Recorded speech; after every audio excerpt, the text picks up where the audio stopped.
Hi, everyone. My name is Joshua Puckett, and I'm one of the product managers here at TelcoBridges. Today, I'm here to introduce to you to our new MCP. Now, if you're already an AI power user, you probably don't need to watch this entire video. You just need the link in the description below to our MCP. But if you're not yet very familiar with AI tools and LLMs, stick with me. I'm going to walk you through everything, from installation all the way to having your own personal TelcoBridges assistant for your ProSBC and TMGs. First, in case you're not already familiar, MCP stands for Model Context Protocol. I know that sounds kind of fancy, but it's a rather simple concept. An MCP is just a hyper-documented API that your AI can use. The LLM queries the MCP for information, and it pulls in TelcoBridges knowledge on demand. In plain terms, it's an interactive API that teaches your AI how to use the ProSBC and TMG. Now, you can use our MCP with any AI tool, Codex, ChatGPT, Gemini, Claude, anything like that. For today's demo, I'm going to be installing OpenCode, simply because it's a free and accountless way to get started. No sign up, no subscription. You can jump straight in and start using their free models. Now, I'm on a Linux box, but if you head over to opencode.ai, you can check out and see that they support other platforms like Mac and Windows, and they even have a GUI you can download and use directly with our TelcoBridges MCP. Now, there's 4 things that I need to do before I'm ready to get started. The first, because I haven't launched OpenCode yet, I'm going to need to make the settings directory. Normally, it would do this automatically on first launch, but I'm trying to be quick here. The second thing I'm going to do is cat 2 files into place. The first one is my own ProSBCs, IP addresses, and API credentials, because I'm going to give the LLM full access to my lab environment.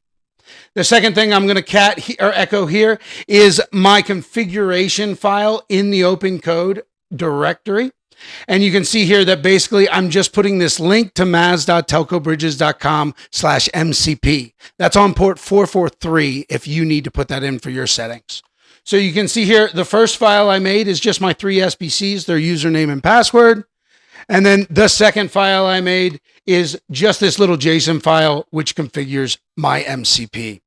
Now I'm going to refresh my shell so that I can call OpenCode directly, and I'm going to call it and prompt it in the same prompt. And basically what I'm asking it to do is check out the MCP, check out that credential file that I just made, and tell me all the routes that are on my ProSBCs. So it should find my 3 ProSBCs. It should query the MCP for information of how to use the ProSBC API. And then it should make these calls directly, giving me a quick summary.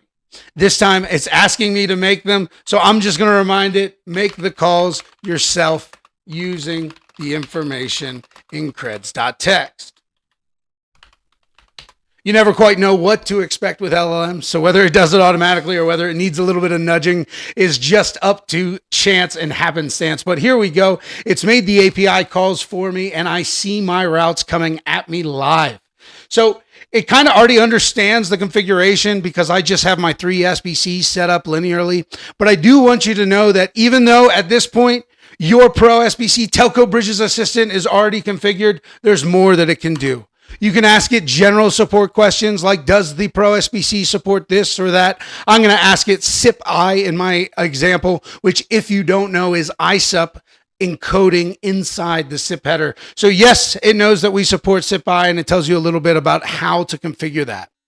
Finally, because I've given my LLM the username and password to my ProSBC, I can tell it to go ahead and just configure things for me. Now, this is a free model, and if this wasn't a lab environment, I probably would be a little more hesitant to give it my username and password. So make sure you check with your company or corporation's rules about what you are allowed to provide to what LLM. So what I'm asking it to do here is make a nap on one of my SBCs. I gave it the source port that I wanted, and I gave it the destination port. And I also told it to turn polling off because it's a fake IP address and there's no real proxy here that I'm pointing it to. So it's going to go ahead and activate my configuration. You can see that it's doing all of this on its own. It's reaching out through the API directly once I told it that it can. And I've given it all that information to be able to do so. So if you want to use the tool like this, you'll need to follow suit. But it can also just give you the curl commands for you to use the API directly and put in the username and password yourself. There's also another option that if you are a MaaS subscriber, the MaaS stores access to your ProSBC and TMG securely in the cloud.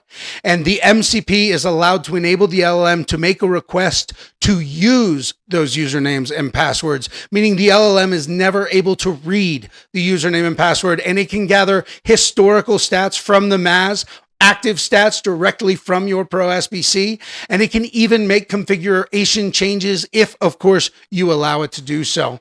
So what you've seen me here do in just a few minutes is install the MCP in a brand new installed environment called OpenCode. You can see more at opencode.ai. Enable the TelcoBridges MCP. Give it my username, password, and IP addresses to my SBCs, and then it's actually read the configuration back to me, explained what things mean. It's done a general query of our knowledge base to tell you simple support questions instead of waiting a day or two for support to return your email. And then finally, it's configured a brand new trunk or NAP on the system, activated the config, and put it live. Thank you all very much for your attention today. I hope you have a wonderful day.